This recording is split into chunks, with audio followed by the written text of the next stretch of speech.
Dia memang mengakui kesalahannya karena bekerja sama dengan Bjorka. Nah, gimana nih bentuk kerjasama pria asal Madiun ini dengan Bjorka? Ternyata, yo geng, tekan tombol subscribe geng. Hey yo, what's good? Welcome back to Kamar Jerry.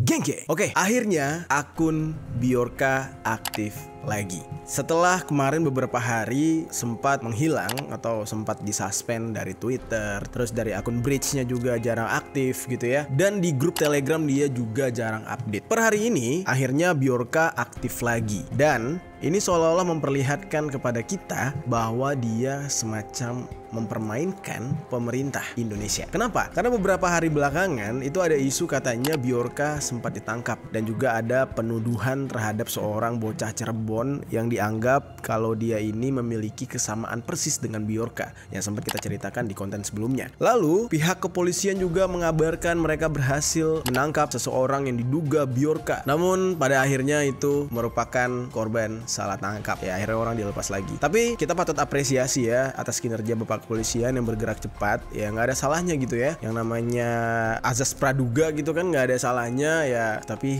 gimana ya kesannya, kasihan juga anak orang ya. Nanti deh kita cerita di belakang ya tentang perihal ini, perihal salah tangkap ini. Nah tapi yang jelas untuk saat ini Bjorka telah aktif kembali, telah bergerak lagi, dan pemerintah kita semakin gila-gilaan mencari keberadaan Bjorka. Nah tapi perlu gue ingatkan sekali lagi geng, sekali lagi jangan pernah lupakan kasus yang lain. Jangan sampai gara-gara Bjorka ini, jangan sampai gara-gara pembahasan Bjorka ini kalian malah teralihkan. Karena kenapa? Ada isu atau ada hal yang lebih penting untuk diselesaikan, yaitu isu tentang penembakan Brigadir J. Dan ingat, satu-satunya kekuatan atau satu-satunya senjata yang paling ampuh untuk menggerakkan keadilan di negeri kita untuk saat ini adalah kekuatan netizen, keviralan. Karena kenapa? Udah nggak ada cara lain lagi. Itu yang pada demo soal kenaikan BBM, pada demo ini itu entah apalah gitu ya, gue yakin banget 100% tidak didengar. Karena baru-baru ini juga kita mendapatkan informasi gitu kan dari media gitu, banyak banget yang memperlihatkan di mana seorang ketua DPR kita tuh merayakan ulang tahun di dalam gedung DPR, sementara di luar gedung sedang ada masyarakat yang berdemo menuntut diturunkannya harga BBM. Ini miris banget sih membaca beritanya. Jadi menurut gua demo sekalipun sekarang kayaknya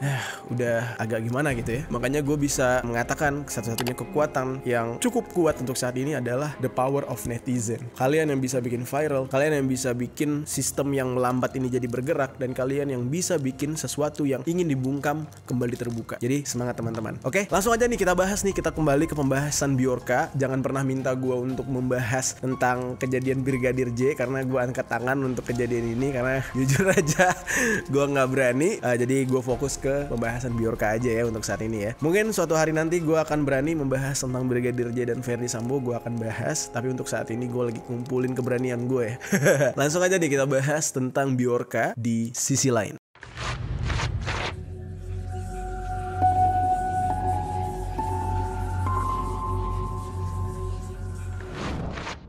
Kembalinya Bjorka ke akun media sosial yang selama ini dia bungkam dan diam, semacam memberikan sebuah ejekan kepada pemerintah kita, atau semacam memberikan ruang kepada pemerintah kita agar pemerintah kita terlihat kelabakan, menuduh sana sini, menunjuk sana sini, dan sampai salah tangkap. Dan salah tangkapnya benar-benar ekstrim.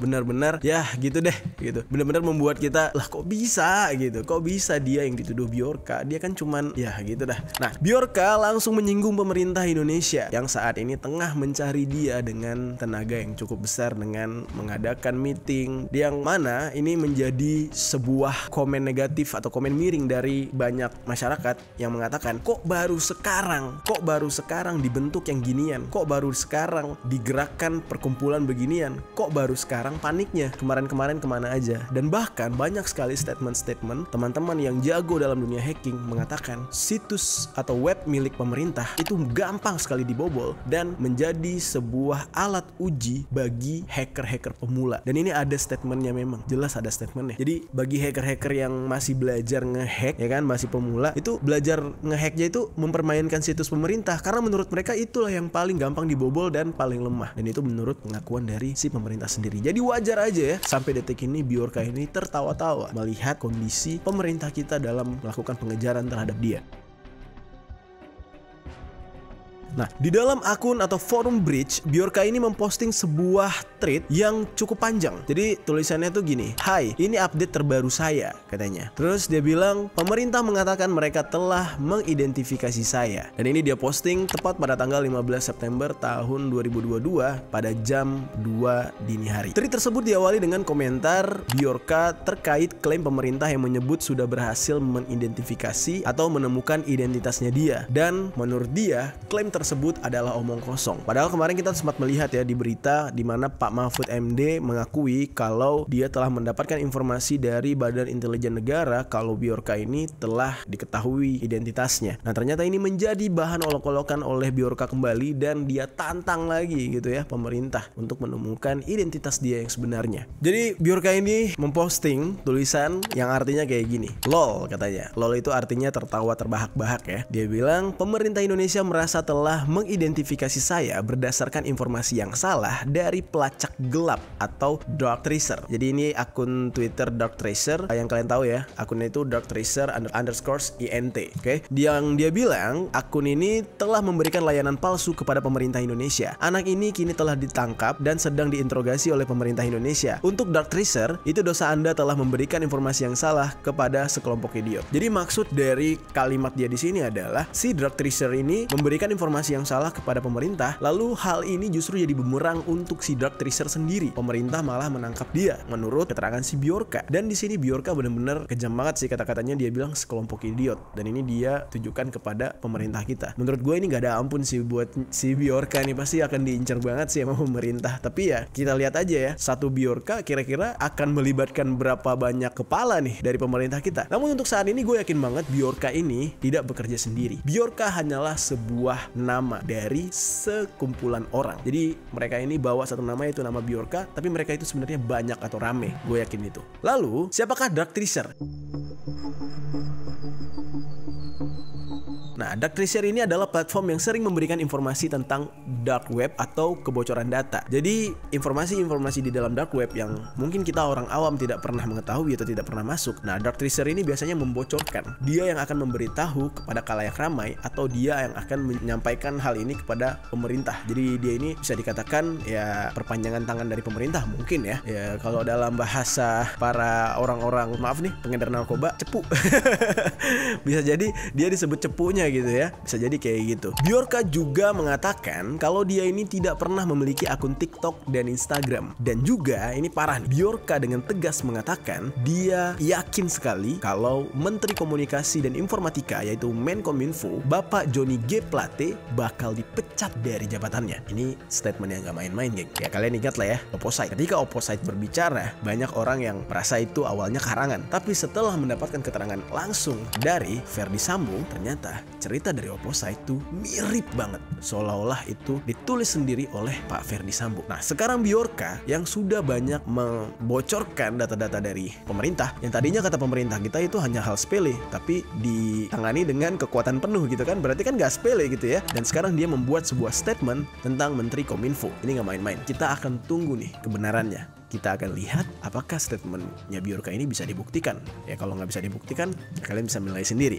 Oke, nah dia nulis kayak gini, geng. Presiden akan segera memecat menteri, kata dia. Terus dia tulis lagi, saya mendapat informasi dari seorang teman yang bekerja di istana bahwa Pak Presiden akan segera menggantikan Menteri Komunikasi dan Informatika Johnny G. Plate, kata dia. Lalu menurut Bjorka, kalau memang ini benar-benar terjadi, maka keputusan yang diambil oleh Bapak Presiden itu adalah keputusan yang sangat tepat dan baik. Dan Bjorka juga memberikan saran gitu ya kepada presiden kita. Dia bilang, semoga Menkominfo diganti oleh orang yang tech savvy, bukan orang idiot dari partai, politisi, kalangan TNI, karena dinilai akan sia-sia, kata dia. Gimana tuh, geng? Kalian setuju nggak dengan statementnya Bjorka? Dia bilang lebih baik orang yang memimpin Kominfo Kominfo, ya kan, itu adalah orang yang paham atau orang yang tech savvy atau orang yang mengerti dengan dunia IT, bukan dari perwakilan partai, bukan perwakilan dari politisi, bukan perwakilan dari militer gitu ya. Jadi benar-benar orang yang paham dengan dunia teknologi itu sendiri. Gimana menurut kalian? Kalau gue jujur aja ya setuju, karena nggak semua hal harus dipolitikkan gitu kan, ya nggak sih? Contoh aja kayak kasus PSSI yang sempat diprotes, katanya PSSI dipimpin oleh seseorang yang bukan dari kalangan yang kayak atlet bola atau yang paham bola katanya. Ya sebenarnya nggak ada yang salah juga, tapi terkadang masing-masing bidang itu sudah punya ahlinya, sudah punya porsinya, dan akan lebih baik jika dipegang oleh orang yang tepat, nggak sih? Ya rumah sakit akan dipimpin oleh seorang dokter, ya kan? Atau sekolah akan dipimpin oleh kepala sekolah. Ya jelas hal ini harus pada tempatnya dan harus tepat orangnya, ya nggak sih? Ya itu pemikiran gua doang. Apa kalian setuju atau enggak? Tinggalkan komentar di bawah. Dan ini pemikiran Bjorka juga seperti itu. Dia bilang ya seharusnya Kominfo dipimpin oleh orang yang paham dengan dunia teknologi.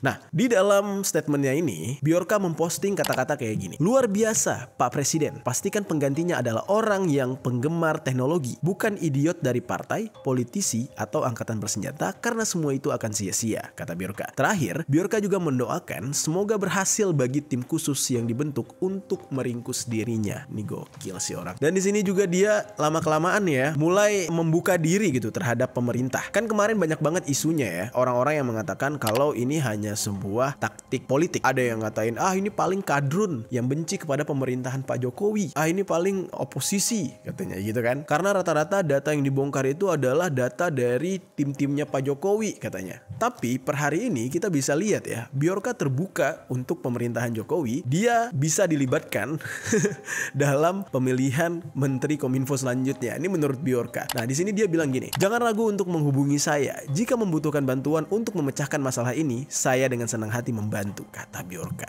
Dan tindakan Bjorka ini benar-benar semakin membuat pemerintah kita jadi bingung. Sampai-sampai seorang pakar teknologi informatika yang bernama Heru Sutadi menilai klaim pemerintah yang menyebutkan kalau mereka sudah mengantongi identitas Bjorka itu merupakan klaim yang terlalu prematur, alias klaim yang terlalu buru-buru. Padahal pada kenyataannya Bjorka sampai detik ini belum diketahui identitas aslinya. Nah, lalu Pak Heru Sutadi atau pakar teknologi informatika ini, dia menjelaskan untuk melakukan investigasi perihal hacker tidak mudah karena berkaitan dengan dark web yang dijalankan secara rahasia. Bahkan di dalam dark web, menurut Pak Heru Sutadi, keuangannya aja itu menggunakan Bitcoin, bukan menggunakan uang fisik, dan itu tidak bisa di-tracking sembarangan. Ya mungkin ada beberapa orang yang bisa men-tracking alurnya gitu ya, tapi tidak semua orang bisa men-tracking hal tersebut. Lalu, menurut tebakan Pak Heru, apabila ditanyakan kepada dirinya gitu ya, siapakah Bjorka ini? Siapakah pelaku di balik akun Bjorka ini? Dia mengatakan orang tersebut pasti ada kaitannya dengan Indonesia. Karena menurut Pak Heru, di dalam kasus ini dia yakin banget hacker yang bernama Bjorka ini pasti berasal dari Indonesia yang tinggal di luar negeri, atau justru dia adalah orang Indonesia yang tinggal di Indonesia, atau dia mempunyai keturunan darah Indonesia. Pokoknya menurut Pak Heru ini pasti ada hubungannya ini orang sama negara kita Indonesia. Kenapa demikian? Karena menurut statement Pak Heru, dilihat dari kicauan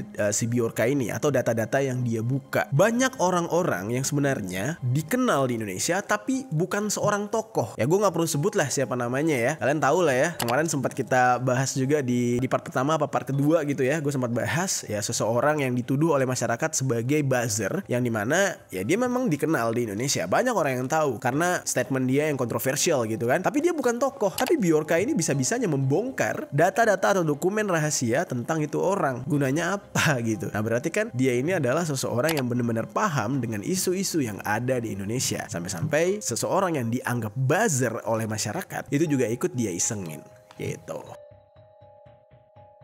Lalu nih geng ya, seorang pakar kompetensi keamanan cyber yang bernama Imade Wiryana atau sering sekali disebut dengan pawang hacker. Nah ini pawang hacker nih yang ngomong nih ya. Dia bilang kalau Bjorka ini bukanlah seorang hacker atau peretas. Dia mengatakan kalau Bjorka bisa saja mendapatkan data-data yang dipublikasikan itu dari sumber-sumber yang berbeda gitu. Jadi bisa jadi itu data yang dari mana-mana aja lalu dikumpul jadi satu. Jadi bukan hasil peretasan dia. Nah ini menurut pawang hacker hacker nih, Pak Imade Wiryana. Pak Made juga mengatakan biasanya kalau seorang hacker itu memiliki rasa penasaran terhadap teknis suatu sistem. Dia bakal mencoba menemukan titik kelemahan atau kerentanan dari sebuah sistem, lalu bakal diacak-acak atau diobok-obok, bukan malah mempublikasikan data pribadi orang lain. Nah, ini menurut pawang hacker. Kalian gimana nih menurut kalian, geng? Kalian setuju nggak? Tapi kan yang namanya tujuan seseorang itu beda-beda ya. Kembali lagi, seorang hacker kan manusia gitu, bukan robot, bukan sebuah sistem yang memang sudah dipatenkan gitu ya. Ya contoh kayak matematika, 1+1 harus banget 2, nggak mungkin 3, nggak mungkin 4. Nah, tapi kan kalau seorang hacker ya terserah dia, geng sih. Tujuannya buat apa? Kalau dia meretas atau dia ngehack tujuannya pengen ngeceng-ngecengin, terserah dia. Dia ngehack terus buat dipublikasikan, ya terserah dia. Atau justru dia ngehack karena penasaran terhadap teknis suatu sistem seperti kata Pak Made, itu juga terserah dia gitu kan. Jadi di dalam kasus ini ya Bjorka bisa jadi seorang hacker, bisa jadi enggak seperti yang Pak Made katakan. Namun balik lagi, tujuannya dia buat apa dulu? Yang pertama kalau kita perhatikan, dia nyari duit dari data-data yang dia jual. Yang kedua, katanya dia pengen membalaskan dendam atau membuat temannya yang berasal dari Indonesia tinggal di Warsawa, Polandia berpuas hati karena melihat kepanikan dari pemerintah Indonesia yang tidak disukai oleh temannya tersebut. Kita kembali lagi ke data awal gitu kan. Nah, jadi menurut gue nih ya, apa yang dikatakan Pak Made belum tentu 100% bener gitu kan. Tapi ya 50-50 juga gak sih, geng? Bisa jadi apa yang dikatakan Pak Made tentang Bjorka ini bukan hacker, bisa jadi. Tapi kalau misalkan tujuan seorang hacker terpatok kepada penasaran terhadap teknis suatu sistem, ya gak melulu soal itu gak sih? Gitu. Nah, lalu Pak Made atau pawang hacker ini juga mengatakan kalau Bjorka ini hanyalah pengepul data. Pengepul data tuh dalam artian orang yang membeli data dari kiri kanan, membeli data yang ada di deep web, baru dia sebarkan. Dan hal ini udah gue bahas di episode kemarin. Nah, tapi apa yang dikatakan oleh Pak Made ini ya setidaknya kita keep dulu nih, geng. Kita pegang dulu nih. Tidak ada salahnya ya kan kita mendengarkan semua statement atau opini dari para pakar gitu. Karena kalau di sini ya Pak Made mengatakan seorang hacker teknikal itu hanya memiliki data dari sistem yang berhasil dibobolnya gitu ya. Berbeda dengan pengepul data, dia bilang. Dia memiliki repositor data atau definisi seorang hacker sejati. Ya gitu. Nah, menurut Pak Made, seorang hacker sejati tidak akan memanfaatkan apa yang diketahui dari sebuah sistem untuk keuntungan pribadi, termasuk popularitas. Ya mungkin ya, nggak tahu juga ya, karena ya kita bukan hacker, jadi kita nggak tahu nih. Mungkin teman-teman ada yang hacker di sini, para penonton boleh tinggalkan komentar di bawah. Apakah benar seorang hacker sejati tidak menginginkan popularitas dan tidak memanfaatkan data yang dia bobol untuk keuntungan pribadi? Coba tinggalkan komentar di bawah. Oke? Sampai detik ini belum ada yang mengetahui siapa itu Bjorka. Sampai-sampai kemarin ada info yang salah dari sebuah akun yang bernama Vault Anonim yang menuduh seseorang yang bernama Muhammad Said itu adalah Bjorka. Sampai-sampai itu orang gemeteran, gak bisa tidur dan membuat video klarifikasi. Untungnya untuk kasus yang satu ini netizen kita tuh agak kalem gitu ya, karena ya mungkin banyak netizen yang pro terhadap Bjorka. Jadi ketika klarifikasi dari si Muhammad Said ini, dia tidak mendapatkan bulian gitu. Jadi lo aman Muhammad Said, tapi lo tidak aman dari kejaran polisi kalau memang lo ya pelakunya gitu ya. Karena musuh dari Bjorka ini bukan masyarakat, karena kalau kita lihat ya, hampir sebagian besar masyarakat malah mensupport atau mendukung Bjorka. Dengan apa yang dia lakukan, masyarakat kita malah tepuk tangan. Tapi musuh terbesar Bjorka adalah pemerintah. Oke, kemarin tiba-tiba ada berita yang benar-benar membuat sebagian orang gue rasa ketawa nih dengan kejadian ini. Tapi sebenarnya ya kita harus mengapresiasi juga usaha dari pihak pemerintah dalam mencari tahu siapa Bjorka gitu ya. Nah, dalam kasus ini seorang pemuda asal Madiun yang berinisial MAH, umur 21 tahun, asal dusun Mawatsari, Desa Banjarsari Kulon, Kecamatan Dagangan. Dia diamankan gara-gara dia dituduh atau diduga sebagai dalang dibalik hacker Bjorka.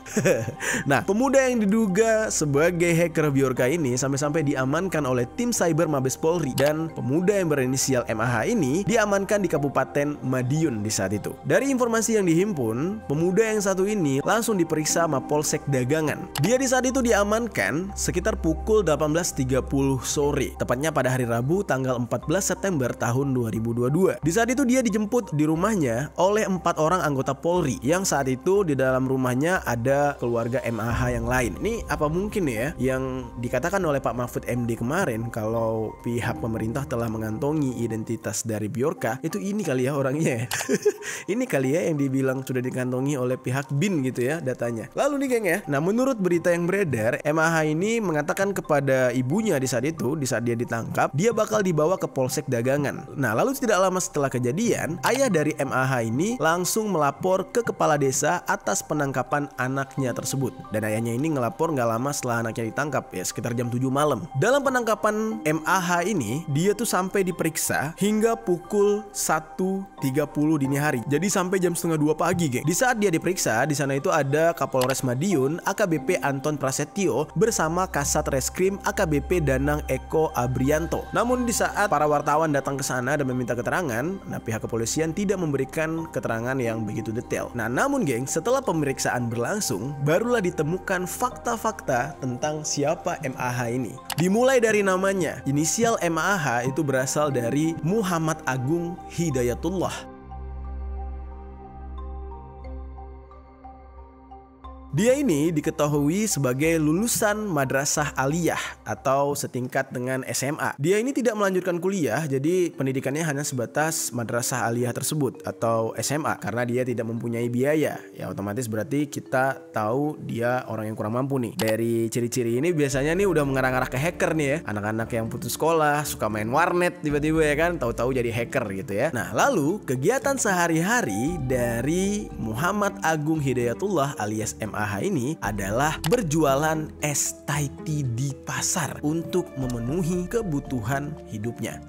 Ayo, gimana tuh? Gini ya, kayaknya kalau dia memang hacker terkenal, kayaknya dia nggak perlu bekerja di pasar jualan es Thai tea sih. Dia nggak bobol-bobol kiri kanan atau dia jadi bug hunter, kayaknya pendapatannya bakal besar juga gitu ya. Kenapa dia harus jual es Thai tea di pasar? Dan MAH ini itu adalah seorang anak yang pendiam dan terkadang suka main hadroh. Jadi hadroh itu kayak band-band apa ya, kayak rebana atau enggak yang ngiringin salawatan gitu. Nah, itu tergolongnya anak-anak ini ya baik ya, anak-anak remaja masjid gitu, geng. Tiba-tiba ditangkap karena dituduh sebagai hacker. Nah, lalu ibu dari MAH yang bernama Prihatin, umurnya 48 tahun, dia mengaku tidak percaya kalau anaknya itu punya keahlian hacking atau keahlian peretasan gitu ya. Hal ini bukan semerta-merta tanpa alasan. Menurut sang ibu yang bernama Prihatin, MAH ini justru di rumahnya tidak memiliki peralatan yang mendukung aktivitas sebagai seorang hacker, dan di rumahnya dia juga tidak ada komputer. Dan menurut si ibunya, mereka adalah keluarga yang kurang mampu. Dia memiliki 3 orang anak, ya komputer juga nggak ada di rumahnya. Gimana mau jadi hacker? Ya sesuai dengan nama ibunya, Prihatin. Kasus ini membuat kita sangat prihatin. Orang kurang mampu, orang yang kerjanya sebagai pedagang es Thai tea di pasar, malah diduga sebagai hacker. Double-double tuh prihatinnya ya gitu ya. Kasian banget gitu, diperiksa sampai tengah malam lagi. Aduh, sedih. Dan bahkan menurut keterangan ibunya, untuk makan sehari-hari, MAH ini dan keluarganya sering merasa kesusahan. Jadi benar-benar keluarga yang tidak berkecukupan gitu ya, kurang mampu. Ibunya juga mengatakan saat anaknya ditangkap, tidak banyak yang disampaikan oleh pihak yang berwajib. Dan MAH ini juga hanya membawa sajadah dan sarung. Benar-benar tidak ada persiapan apapun. Dan ibunya ini berharap sekali gitu ya, keadilan untuk anaknya dan anaknya ini tidak ditangkap karena tuduhan sebagai hacker Bjorka. Sampai pada akhirnya MAH ini dipulangkan sekitar jam 9.30 pagi setelah pemeriksaan oleh pihak yang berwajib. Tidak banyak keterangan ya tentang apakah benar si MAH ini sebagai Bjorka atau hacker, ataukah itu cuma salah sasaran. Tapi yang jelas MAH-nya pulang ke rumah. Nah, menurut kalian gimana tuh, geng? Apakah benar dia Bjorka atau justru hanya korban salah tangkap? Coba tinggalkan komentar di bawah. Nah, di saat MAH ini dipulangkan oleh pihak kepolisian, dia diantar oleh 2 anggota Polsek Dagangan menggunakan mobil pribadi, dan bapaknya yang bernama Jumanto itu dihubungi oleh anggota Polsek Dagangan dan dia datang ke Mapolsek Dagangan di saat itu. Sampai akhirnya ya MAH ini diantar ke rumah.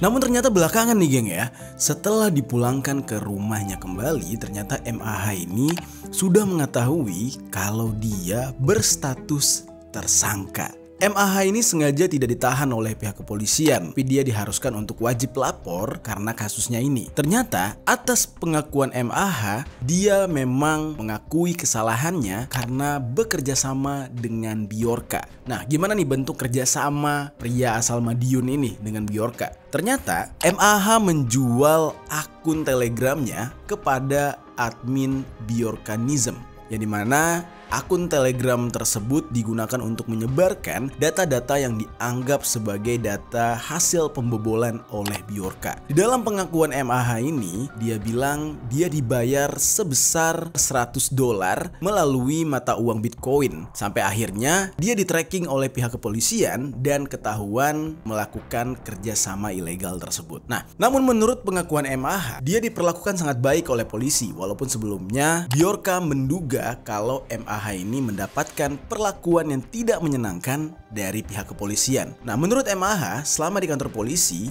dia diperlakukan sangat baik oleh pihak kepolisian. Bahkan, handphone yang menjadi barang bukti itu seolah-olah dibayar oleh pihak kepolisian dengan memberikan handphone yang baru atau handphone ganti gitu ya kepada MAH ini. Nah, MAH ini diterbangkan dari Mapolsek Dagangan ke Mabes Polri yang ada di Jakarta untuk melakukan pemeriksaan. Baru setelah itu, setelah dilakukan pemeriksaan dan dia dinyatakan sebagai tersangka, pihak kepolisian menyita handphonenya lalu memberikan handphone baru dengan syarat MAH harus mengambil handphone tersebut di Polsek Dagangan.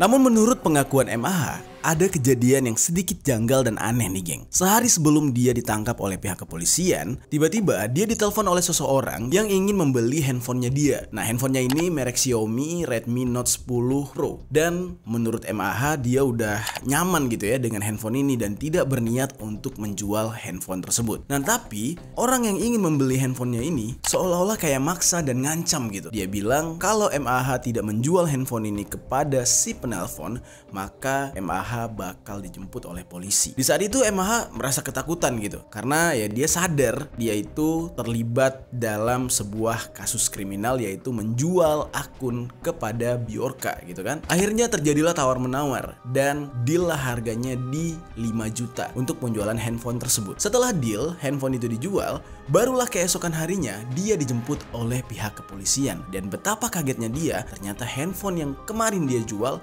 dijadikan barang bukti oleh pihak kepolisian. Menurut pengakuan MAH, dia mencurigai kalau orang yang kemarin membeli handphonenya dia adalah pihak kepolisian. Nah, di sini cukup aneh nih geng ya. Kita nggak bisa nebak nih ya apa alasan pihak kepolisian kok pakai cara ini gitu ya. Caranya cukup halus gitu dalam menangani kasusnya si MAH yang berhubungan dengan Bjorka ini. Sampai-sampai handphonenya dibeli dulu gitu ya, baru dijadikan barang bukti.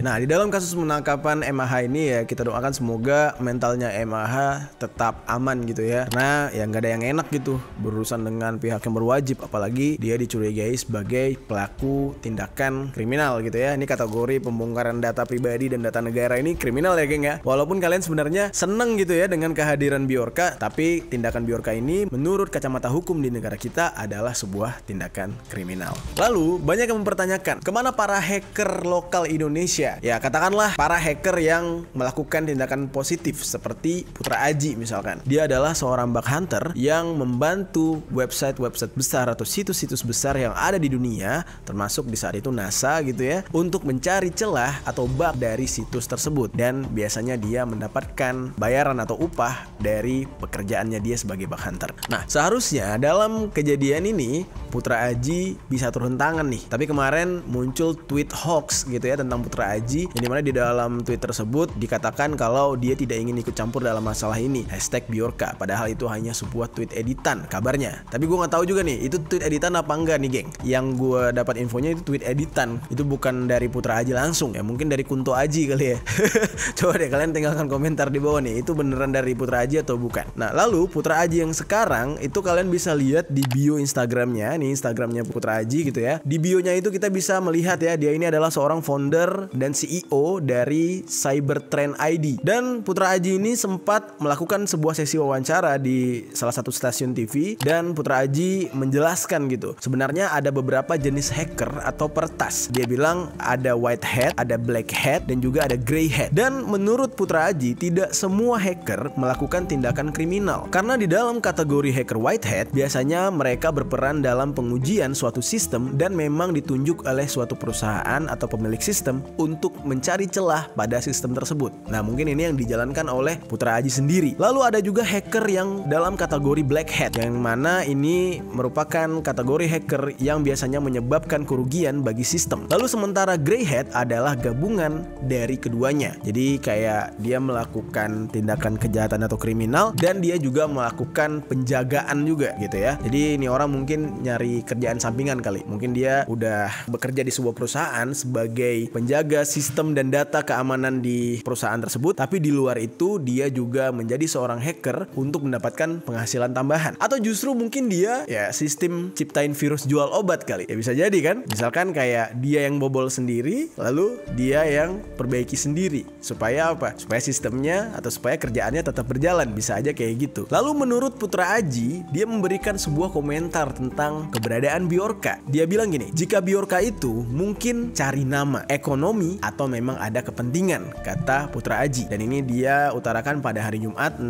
September tahun 2022. Nah, dia juga mengatakan terkait data yang bocor di internet, valid atau tidaknya, kita bisa mengecek dengan cara melakukan match di Peduli Lindungi atau data kependudukan. Karena data yang tersebarkan ada nomor vaksin, kata dia. Tapi balik lagi, valid atau tidaknya yang bisa tahu hanya pemerintah. Ya iya bener lah, pemerintah kan punya data yang dianggap rahasia, terus dicek disamain sama data yang disebarkan oleh Bjorka, bener valid atau enggak gitu. Tapi belakangan menurut Pak Anies Baswedan, dia adalah salah satu orang yang disebarkan datanya oleh Bjorka. Tapi dia bilang kalau data yang disebarkan oleh Bjorka adalah data palsu, tidak sesuai, kata Pak Anies Baswedan. Dan bahkan hal yang sama juga dikatakan oleh Pak Mahfud MD. Nah lalu kata Putra Aji juga, ya paling harus nunggu statement dari pemerintah karena mereka yang bisa cek struktur database dan valid tidaknya hanya ada di server mereka. Nah lalu Putra Aji mengatakan dia tidak memiliki akses untuk mengecek keaslian data yang bocor katanya. Jadi dia tidak bisa memastikan atau menentukan data-data yang dibocorkan oleh Bjorka itu asli atau bukan. Dan menurut Putra Aji juga, memasuki era digitalisasi sekarang diharapkan masyarakat memiliki kesadaran yang tinggi untuk menjaga data pribadi. Nah, tapi balik lagi geng, data pribadi kita kan sekarang semuanya sudah masuk ke dalam database pemerintah, ya dong. Dan ya pemerintah punya lembaganya tersendiri untuk memegang kerahasiaan tersebut. Dan yang berhak memiliki kewajiban untuk menjamin data-data kita itu agar tetap aman adalah tanggung jawab pemerintah itu sendiri. Dan kasus dari Bjorka ini menurut Putra Aji merupakan sebuah tamparan bagi pemerintah untuk segera memperketat keamanan data dan juga untuk lebih memperhatikan orang-orang seperti Putra Aji. Ya harusnya dia diberikan sesuatu yang lebih lah gitu ya. Karena di saat-saat kayak gini orang-orang kayak dia lah yang kita butuhkan pertanggungjawaban atas data-data masyarakat Indonesia yang begitu banyak ternyata bocor, tidak mampu dijaga oleh pemerintah kita. Ya seharusnya pemerintah memberikan kesempatan kepada generasi-generasi muda kayak Putra Aji dan orang-orang lain yang mungkin sama seperti Putra Aji untuk mendapatkan tempat yang lebih layak, lebih diapresiasi lagi,